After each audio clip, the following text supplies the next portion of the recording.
In this little village along Timor-Leste's northern coast, Annibal's family has fished for generations. I became a fisherman when I was young. Being a fisherman used to be an easy job to earn a good income. But these days it's harder to make a living. Climate change has taken a toll, and so has illegal fishing.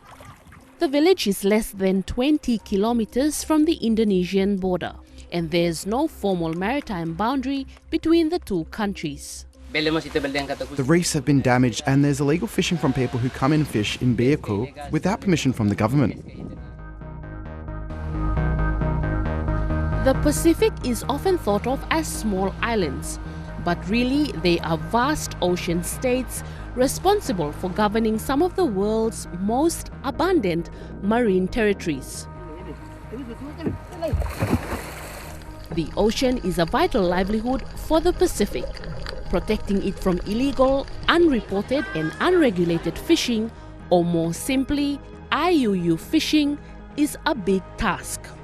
But authorities have been cracking down on those caught stealing, and now the face of illegal fishing in the Pacific is changing.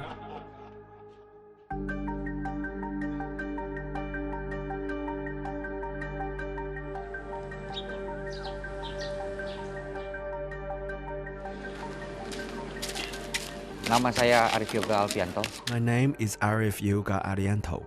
I was arrested on 22nd October 2024 in Papuan waters. My name is Sahril. My name is Sahril. I've been in Bomana prison for 9 months. These fishermen and their crew were charged with illegal fishing in PNG's waters. They are now serving 5-year prison sentences after failing to pay fines worth hundreds of thousands of dollars. 38 Indonesian fishermen have been locked up in this prison in the past year. Their vessels confiscated and destroyed. They were all arrested in an area called the Dogleg. It's PNG's exclusive economic zone, but there is no formally agreed maritime border with Indonesia in this area. Saya memasuki wilayah. I didn't know the exact boundary of Papua New Guinea or which areas belong to Australia or Indonesia. We only entered the area using a compass with GPS, nothing else. Paul Barker from the Institute of National Affairs says the Dogleg is prone to IUU fishing along the coastline and further offshore. It's a difficult area to clearly designate and identify. He says people on both sides of the border work in cahoots to supply markets in Asia. They sometimes have connections with villages in coastal or island areas of PNG, but they're very hard to monitor, especially when the villages themselves are not really reporting them, sometimes because they're trading with them, getting goods and other services from them. The National Fisheries Agency told the ABC that it has full jurisdiction over the Dogleg area under international law. By prosecuting and imprisoning foreign fishermen, especially in sensitive areas like the Dogleg area, PNG is reinforcing its sovereign rights over its exclusive economic zone. This is particularly important in regions near the Indonesia-PNG maritime border, where jurisdictional clarity is crucial. The fact that Indonesia and Papua New Guinea have not yet formalized the agreement, it gives the hesitation or doubt for the law enforcement at sea, because they have to enforce the law according to the definitive agreement. These men say they're just ordinary fishermen and that they've received no legal or financial support from the Indonesian government. Our role, just as employees, we gave everything we could to our boss. Our wives and children have nothing to eat. Please have pity on them.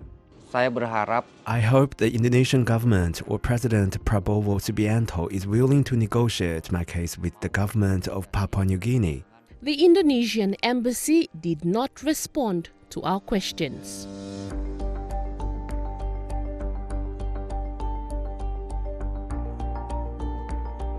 The Pacific Islands Foreign Fisheries Agency supports 17 member countries in the region who make up 30% of the global tuna catch. At their headquarters in Honiara, I went to see their sophisticated surveillance center.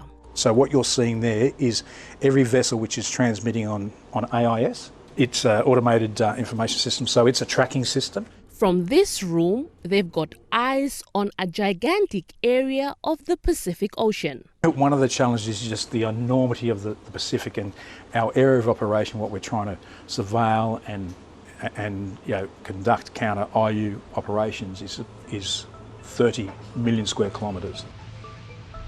4 times a year, Pacific nations and their security partners take to the sky and ocean to locate and bust illegal fishing operations, with everything coordinated from here. Each of those operations, we would identify somewhere between 8 to 12 vessels of interest, which we believe could be conducting IU fishing. When we think of illegal fishing, we tend to think of dark ships from far-flung nations fishing without licenses. But that's increasingly rare these days. A report commissioned by the FFA found that unlicensed fishing only accounted for 5% of IUU fishing activity. It used to be a bigger problem in the past. Now with the emerging technology that has helped us be able to keep tab on the activities out at sea. The vast majority comes from licensed fishing vessels misreporting their catch. Mr. Pakop says his agency will help members prosecute those breaking the rules. The end outcome is very important. That's where you get the deterrent effect. Pacific nations have long struggled to generate more money from their fisheries. And it's clear to see on these supermarket shelves.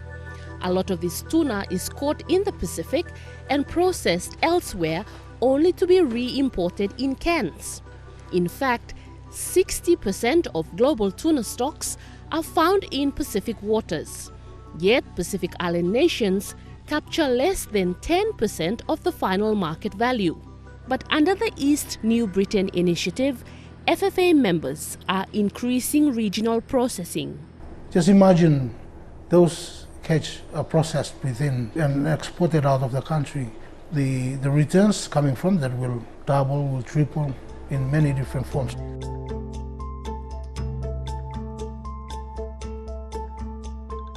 Majuro is one of the world's largest tuna transshipment ports. Foreign fishing boats pay to fish in these waters and offload their catch to be transported out of the region for processing. But there's a new model revolutionizing the supply chain.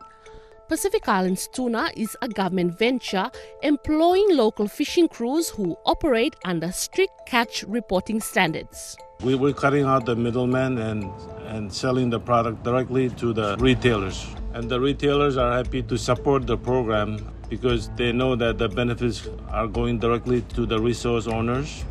Their catch is sold directly to Walmart and Costco, with 60% of profits going back to the government and the other 40% funding conservation projects.